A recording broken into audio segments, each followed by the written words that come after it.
ಬಾರೊಂದರಲ್ಲಿ long ಮಚ್ಚುಗಳಿಂದ ಕೊಚ್ಚಿ ವ್ಯಕ್ತಿಯೊಬ್ಬನನ್ನ ಬರ್ಬರವಾಗಿ ಹತ್ಯೆ ಮಾಡಿರುವಂತಹ ಘಟನೆ ನಡೆದಿದೆ. ಜಯರಾಮ್ ಎಂಬ ಯುವಕನನ್ನ ಕೊಚ್ಚಿ ದುಷ್ಕರ್ಮಿಗಳು ಎಸ್ಕೇಪ್ ಆಗಿದ್ದಾರೆ. ತರಬನಹಳ್ಳಿ ಬಾರ್ನಲ್ಲಿ ನಡೆದಿರುವಂತಹ ದುರ್ಘಟನೆ ಇದು. ಸೋಲದೇವನಹಳ್ಳಿ ಪೊಲೀಸ್ ಠಾಣಾ ವ್ಯಾಪ್ತಿಯ ತರಬನಹಳ್ಳಿಯ ಬಾರ್ನಲ್ಲಿ ಘಟನೆ ನಡೆದಿದೆ. ಮನಸ್ಸೋ ಇಚ್ಛೆ ಹಲ್ಲೆ ಮಾಡಿ 4-5 ದುಷ್ಕರ್ಮಿಗಳು ಅಲ್ಲಿಂದ ಕಾಲ್ಕಿತ್ತಿದ್ದಾರೆ. ಲಾಂಗು ಮಚ್ಚಿನಿಂದ ಕೊಚ್ಚಿ ಕೊಲೆ ಮಾಡಿ ಎಸ್ಕೇಪ್ ಆಗಿದ್ದಾರೆ ಹಂತಕರು.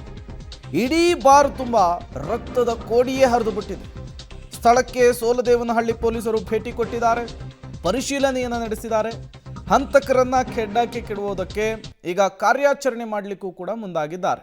ಜಯರಾಮ್ ಅವರ ಫೋಟೋ ಗಮನಿಸ್ತಾ ಇದ್ದೀರಿ. ಈ ಹಂತಕರ ಮಚ್ಚಿನೇಟಿಗೆ ಬಲಿಯಾಗಿರುವಂತಹ ಯುವಕ ಆತ. ಮತ್ತೊಂದು ಕಡೆ ಬಾರ್ನಲ್ಲಾಗಿರುವಂತಹ ಘಟನೆಯ ಫೋಟೋವನ್ನು ಕೂಡ ಗಮನಿಸ್ತಾ ಇದ್ದೀರಿ. ಮತ್ತಷ್ಟು ಡೀಟೇಲ್ಸ್ ಕೊಡ್ತಾರೆ ನರಸಿಂಹಮೂರ್ತಿ, ದೂರವಾಣಿ ಸಂಪರ್ಕದಲ್ಲಿ ಜಾಯ್ನ್ ಆಗಿದ್ದಾರೆ. ನರಸಿಂಹಮೂರ್ತಿ, ಹತ್ಯೆ ಯಾವ ಕಾರಣಕ್ಕಾಗಿದೆ ಅಂತ ಹೇಳಿ, ಜೊತೆಗೆ ಹಂತಕರು ಯಾರು, ಏನೆಲ್ಲ ಆಯ್ತು ಬಾರ್ನಲ್ಲಿ ಅಂತ.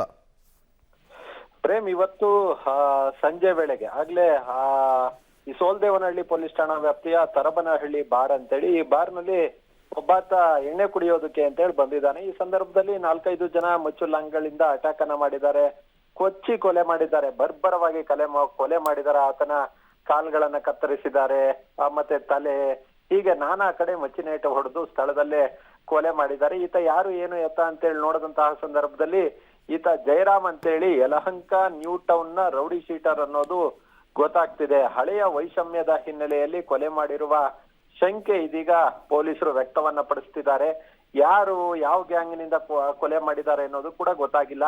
ಯಲಹಂಕ ಬಿಟ್ಟು ಇತ್ತೀಚೆಗೆ ತಿರುಮಲಾಪುರದಲ್ಲಿ ವಾಸವನ್ನ ಈ ಜಯರಾಮ್ ಮಾಡ್ತಿದ್ರು, ಮತ್ತೆ ಕೋಳಿ ಅಂಗಡಿ ಒಂದರಲ್ಲಿ ಕೆಲಸವನ್ನ ಕೂಡ ಮಾಡ್ಕೊಂಡಿದ್ದಂತೆ. ಇವತ್ತು ಸಂಜೆ ಏಕಾಏಕಿ ಎಣ್ಣೆ ಕುಡಿಯೋದಕ್ಕೆ ಅಂತೇಳಿ ಬಂದಂತಹ ಸಂದರ್ಭದಲ್ಲಿ ಹಳೆ ದ್ವೇಷದಲ್ಲಿ ಕೊಲೆ ಮಾಡಿ ಎಸ್ಕೇಪ್ ಆಗಿದ್ದಾರೆ. ಸದ್ಯ ಸ್ಥಳಕ್ಕೆ ಸೋಲದೇವನಹಳ್ಳಿ ಪೊಲೀಸರು ಭೇಟಿಯನ್ನ ಕೊಟ್ಟಿದ್ದಾರೆ, ಒಂದಷ್ಟು ತನಿಖೆಯನ್ನು ನಡೆಸ್ತಿದ್ದಾರೆ. ಯಾವ ಗ್ಯಾಂಗ್ ಕೊಲೆಯನ್ನ ಮಾಡಿರ್ಬೋದು, ಯಾವ ವೈಷಮ್ಯಕ್ಕೆ ಕೊಲೆಯನ್ನ ಮಾಡಿರಬಹುದು ಅನ್ನೋ ನಿಟ್ಟಿನಲ್ಲಿ ತನಿಖೆಯನ್ನ ಚುರುಕುಗೊಳಿಸಿದ್ದಾರೆ. Prem, okay, thank you Narasimhamurthy ತಮ್ಮೆಲ್ಲ ಮಾಹಿತಿಗಾಗಿ.